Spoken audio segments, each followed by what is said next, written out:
Collapse doesn't arrive with sirens. It arrives with delays you explain away. A repair that takes longer than usual. A delivery that slips without apology. A service that still exists, but only intermittently. While people argue about events and narratives, the real damage happens underneath, where systems lose competence before they lose visibility. By the time chaos is obvious, the outcome is already decided. Collapse doesn't start with chaos.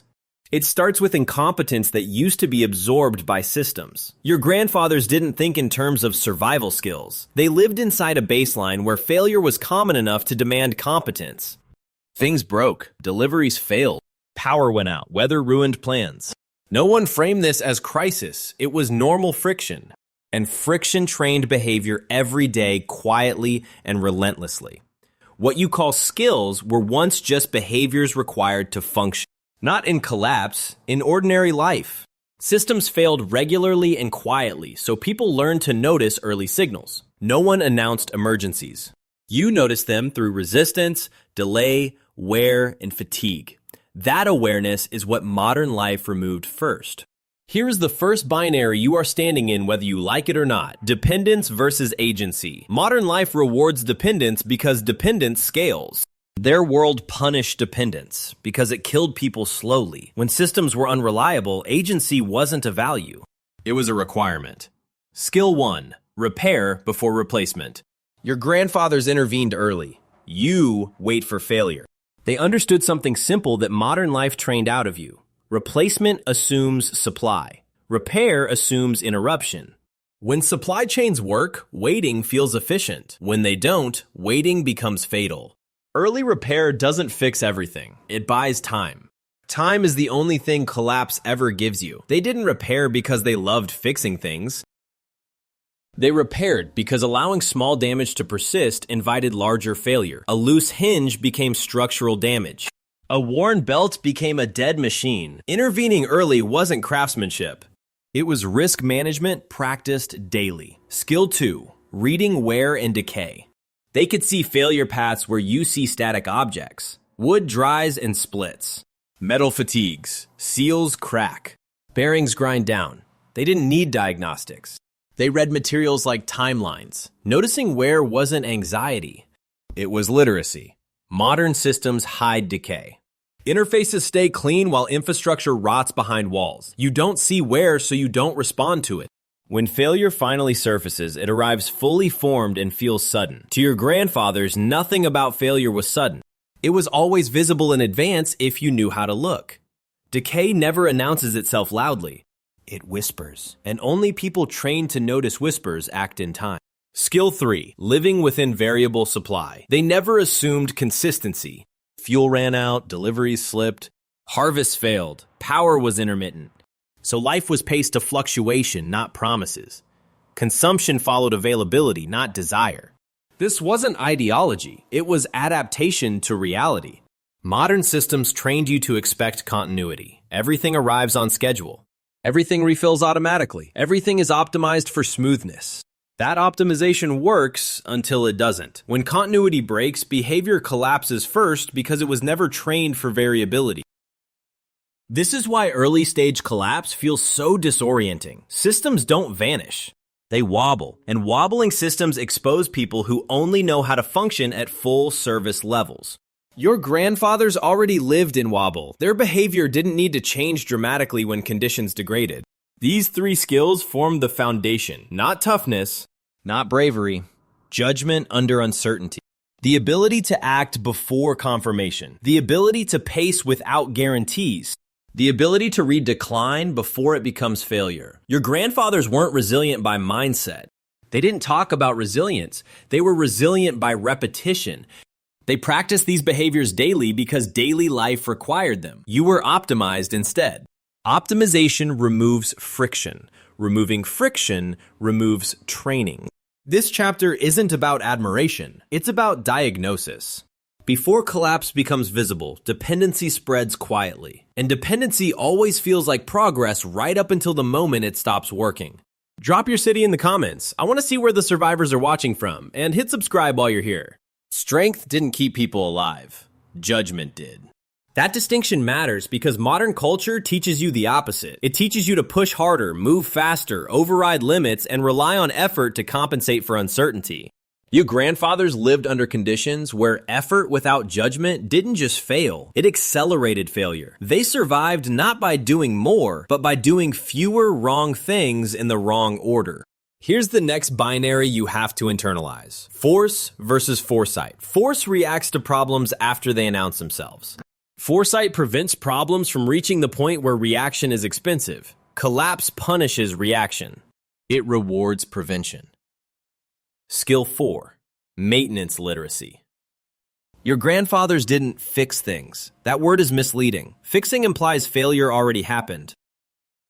They practiced intervention before failure crossed a threshold. Maintenance wasn't a chore or a virtue. It was risk control. They understood that systems don't usually break suddenly. They degrade. Small misalignments become heat. Heat becomes wear. Wear becomes failure. By intervening early, they prevented problems from becoming irreversible. Modern life hides decay behind interfaces and service layers. You don't see wear, so you don't respond to it. When failure finally surfaces, it feels abrupt, but only because you weren't trained to see it coming. This loss of maintenance literacy is deadly under stress. When systems degrade gradually, people without this skill wait for permission to act.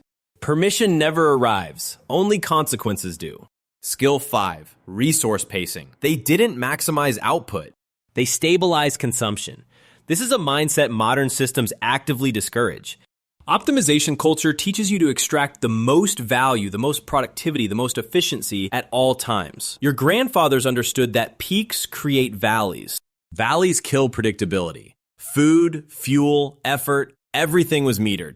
Not because they were frugal by ideology, but because volatility destroys planning. Predictability keeps systems alive longer than abundance ever does. When resources fluctuate, pacing keeps behavior stable. Stability buys time. Modern crises don't usually kill people through absolute scarcity. They kill people through overreaction. People front-load consumption, exhaust reserves, and assume replenishment. When replenishment fails, they collapse faster than those who consumed less from the beginning. Skill 6. Task sequencing under pressure. Your grandfathers knew what had to be done first. Not everything, just the right thing.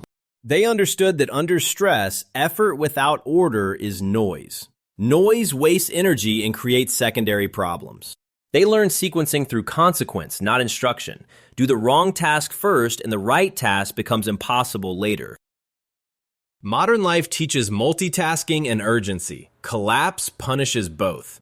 Under pressure, correct sequencing matters more than speed. This is where many people fail today. They mistake activity for progress. They exhaust themselves solving non-critical problems while critical ones mature unchecked. Your grandfathers didn't have that luxury. Mistakes were immediate teachers. Skill 7. Knowing when to stop.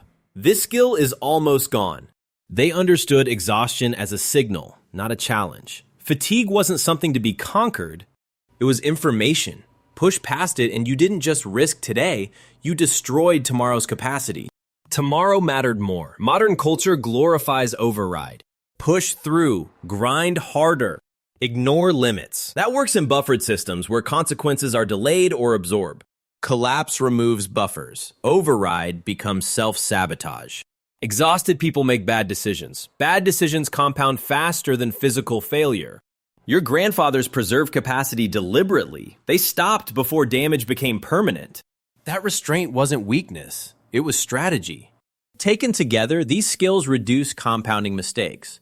They didn't prevent hardship.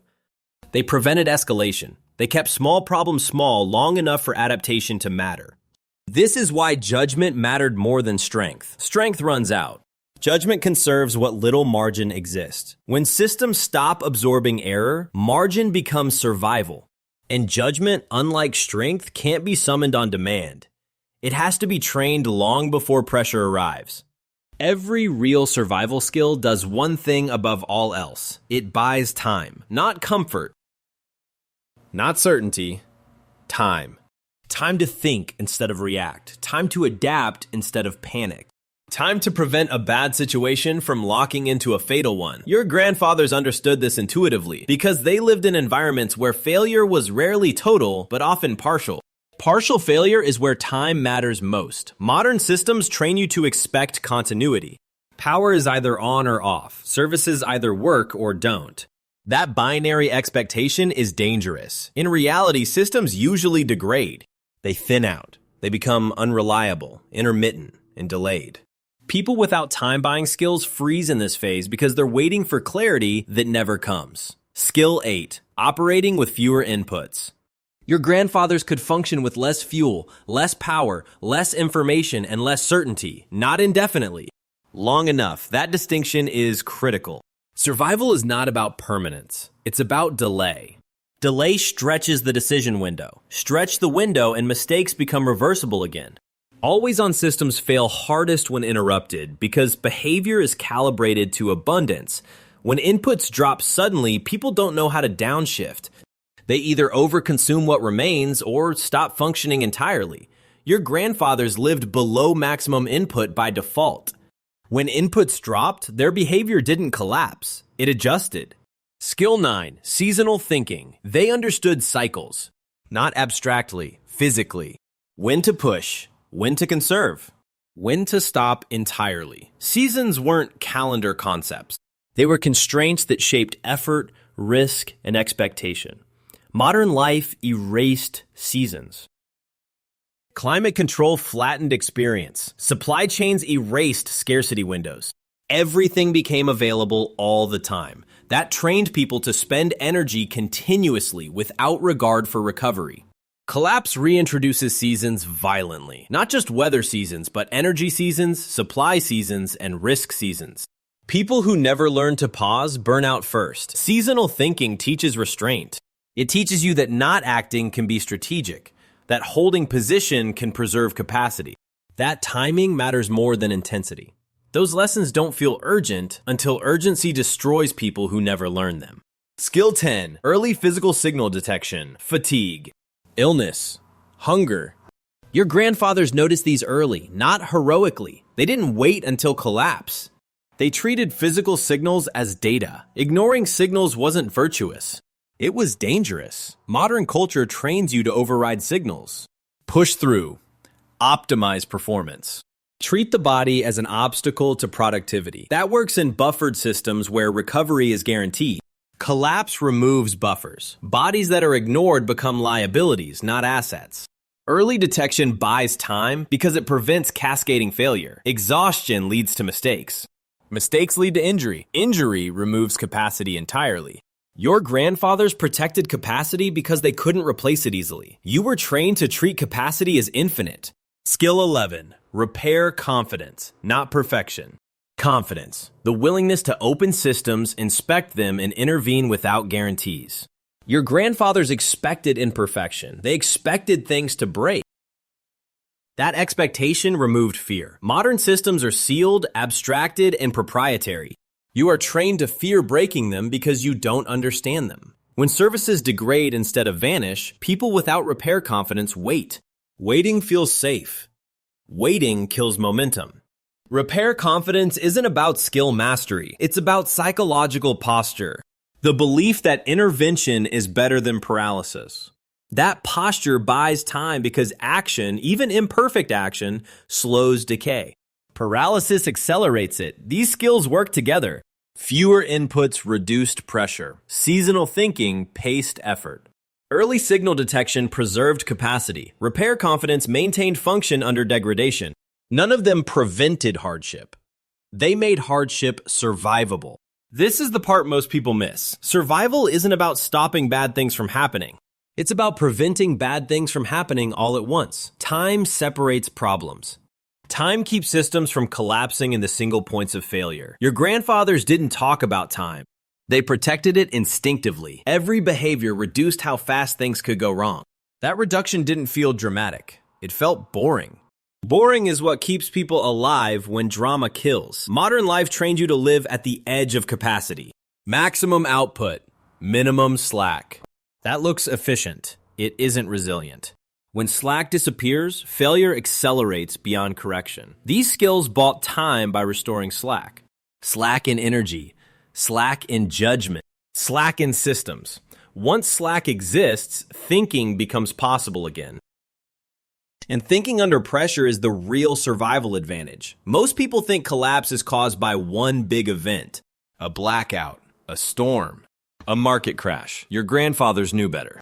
Collapse is almost always the result of chains, small failures ignored long enough to multiply.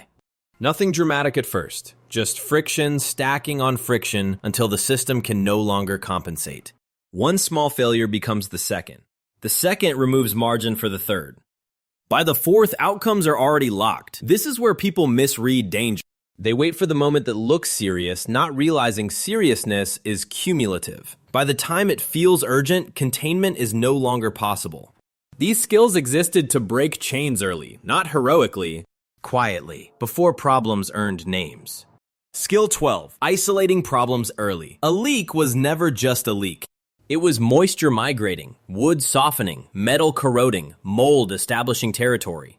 Your grandfathers didn't see problems as singular events. They saw them as processes in motion. Stopping spread mattered more than fixing symptoms. They intervened early because early intervention was cheap. Late intervention was destructive. Modern life teaches you to wait until failure is undeniable, documented, and validated. That delay feels responsible. It isn't. By the time failure is undeniable, it has already crossed boundaries you can't reverse. Skill 13, risk calibration. Your grandfathers lived with risk daily. Sharp tools, heavy labor, exposure to weather. Injury was possible, but it was also predictable. That exposure trained calibration. They knew which risks were tolerable and which ones ended seasons, livelihoods, or lives. Modern life swings between denial and panic. Risk is either ignored completely or exaggerated theatrically. Both are failures of calibration. Denial delays action. Panic destroys judgment. Calibration lives between them. It lets you act proportionally, early, and without drama. This mattered because overreaction creates new chains. Panic responses consume resources, damage systems, and create secondary failures. Underreaction does the same by neglect. Calibration prevented both. Skill 14, behavioral redundancy. They didn't rely on one way to do critical things, not because they owned more gear, but because they behaved flexibly. Multiple ways to heat, multiple ways to cook, multiple ways to coordinate locally. When one method failed, life continued with friction, not collapse. Modern redundancy is object-based. Buy backups. Stock duplicates. That works until those objects require systems to function. Behavioral redundancy survives system degradation because it lives in habits, not inventories. When one behavior fails, another activates automatically. This is why many modern systems fail catastrophically. They have no behavioral alternatives. When the primary pathway breaks, nothing replaces it. People freeze because they were never trained to switch modes. Skill 15, local problem solving. Your grandfathers solved problems where they occurred, not by escalation. Not by outsourcing. Local solutions were faster, quieter, and required no permission. That mattered because delay is what turns manageable problems into irreversible ones. Modern systems train escalation. Report it. Submit a ticket. Wait for response.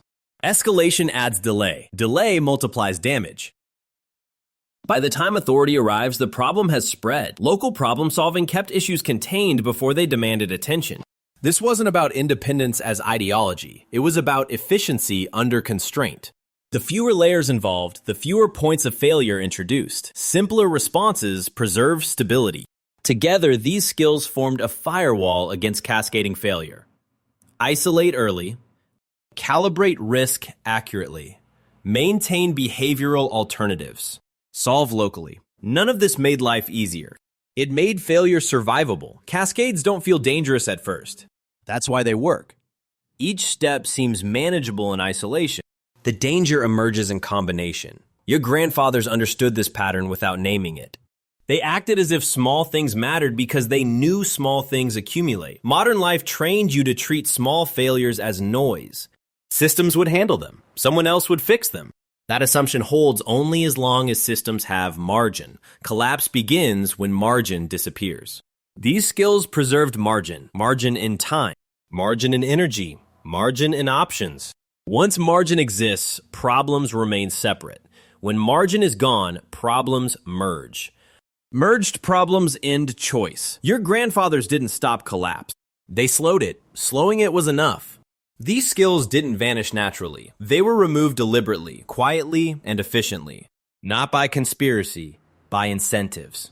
Modern systems are built to scale, and scaling requires predictability. Predictability requires users, not operators. Users follow flows. Operators question mechanisms. Questioning mechanisms slows throughput. So modern life optimized you away from understanding how anything works beneath the surface. Here's the binary you were placed inside early. Operator versus user. Your grandfathers were operators because they had no alternative. Systems were thin, failure was local. If something broke, there was no interface to hide behind. Understanding was survival. You, by contrast, were trained to interact, not intervene. Skill 16, error tolerance. Your grandfathers learned through small failures, broken parts, miscalculations, missed timing.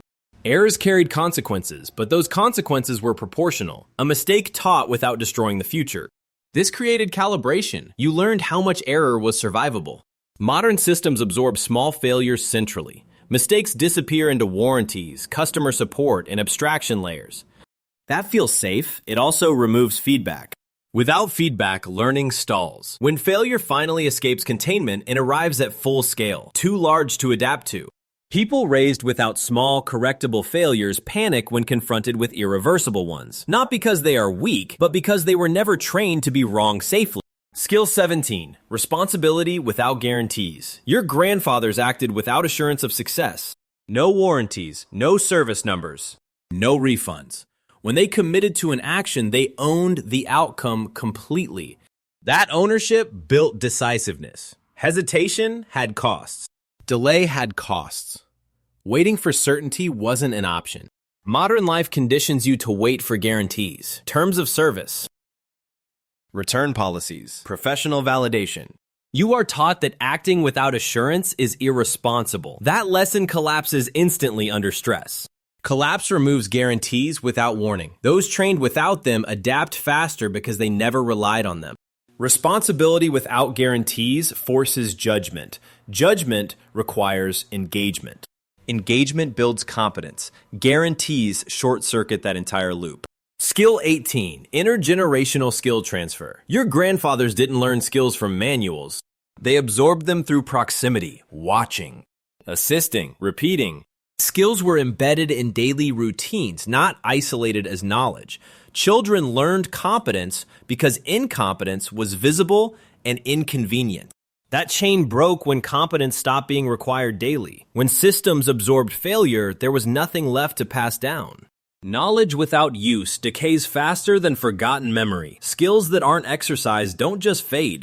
They become foreign. Modern life replaced apprenticeship with instruction. Instruction without necessity doesn't stick. Collapse removes necessity brutally, but too late to rebuild transfer chains quickly. Comfort didn't just make life easier. It removed feedback. Feedback is what teaches calibration. Without feedback, judgment collapses. Without judgment, effort becomes noise. Noise consumes resources without solving problems. Under stress, noisy effort accelerates failure faster than inaction. Modern environments are engineered to minimize negative feedback. Smooth interfaces. Delayed consequences. Distributed responsibility. That design makes life pleasant and brittle at the same time. When feedback returns suddenly, people interpret it as unfair instead of informative. This is why relearning these skills feels unnatural. They were never meant to be hobbies or interests. They were environmental responses. Detached from necessity, they feel optional. Collapse removes that illusion instantly. The shift from operator to user didn't make you weaker. It made you specialized for stable systems. That specialization fails when stability erodes. General competence matters only when guarantees disappear. This chapter isn't an accusation. It's an explanation. You weren't careless. You were optimized. Optimization trades resilience for efficiency. That trade looks intelligent until conditions change. When systems stop absorbing error, the difference between operators and users becomes visible immediately. Operators intervene. Users wait. Waiting is expensive. The loss of these skills wasn't cultural decline, it was structural drift.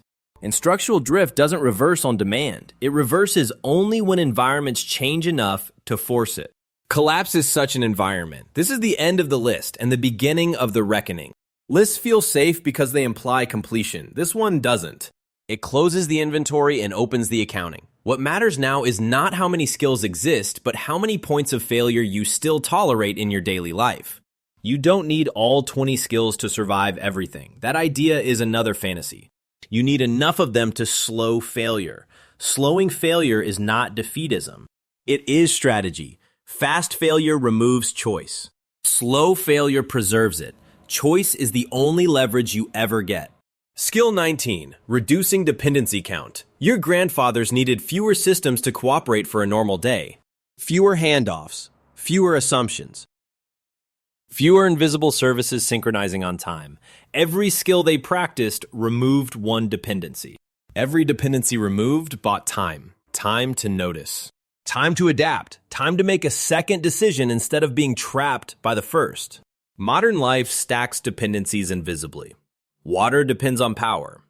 Power depends on fuel. Fuel depends on transport. Transport depends on data. Data depends on uptime. None of this feels fragile when everything works. When coordination fails, stacked dependencies collapse together. Not one by one, all at once. That simultaneity is what overwhelms people. Reducing dependency count is not about isolation or self-sufficiency. It's about reducing how many systems must agree for your day to remain normal. Fewer agreements means fewer vetoes over your behavior. When systems argue with each other, the one you depend on most decides for you. This is why skill recovery matters more than accumulation. Each recovered behavior removes a requirement. Each requirement removed reduces exposure. Exposure is the real enemy, not hardship. Hardship can be endured. Exposure compounds. Skill 20, knowing when to hold position. Your grandfathers didn't move reflexively. They understood that movement under stress is dangerous. Movement increases variables. Variables increase error. Error under pressure cascades. They stayed put when staying reduced exposure. They moved only when timing favored them, not when fear demanded it. Modern culture teaches mobility as virtue. Always move. Always optimize location. Always chase opportunity. That logic collapses under stress. Movement during instability compresses people into the same corridors at the same time with the same assumptions. Most people move too late and too loudly. By the time movement feels justified, it is already risky. Holding position is not passivity. It is assessment. It is the discipline to wait until movement improves your odds instead of worsening them. This skill buys time by refusing to convert uncertainty into action prematurely. Premature action is how options disappear. Now the verdict. Survival is not about becoming your grandfather. Nostalgia is useless. The past was harsher and narrower. What matters is the margin he lived inside. Margin in energy. Margin in time. Margin in judgment. Modern life stripped that margin away in exchange for comfort and speed. Forget fantasies about stockpiles and heroics. Those fantasies assume smooth execution under stress. They assume cooperation. They assume timing. Collapse breaks assumptions first. Survival doesn't care about intent or effort. It responds to load, flow, and friction. Always has. You don't need a checklist. Checklists assume stable conditions. Collapse is unstable by definition. What you need is clarity. Clarity about where your dependencies stack. Clarity about what fails first. Clarity about which behaviors still work when services thin out instead of vanish. Inventory yourself, not your gear. Not your plans, your behaviors. How many systems must cooperate for you to eat, move, rest, and think clearly? How many of those systems do you actually control? Which ones fail loudly and which ones fail quietly? This inventory is uncomfortable because it removes excuses. Drift feels easier than decision. Drift lets you pretend outcomes are external. They aren't. Geography, infrastructure, and behavior decide long before events do. When systems stop absorbing your mistakes, skill is not pride, it is breathing room. Breathing room is the space between pressure and panic. Panic destroys sequencing. Sequencing destroys judgment. Judgment is what keeps failure from accelerating. This is the last chapter because there is nothing left to add. The pattern is complete. You either reduce dependency, preserve timing, and hold position deliberately, or you let systems decide for you. And when collapse becomes obvious, geography stops being a topic of discussion and becomes a verdict you can't outsource.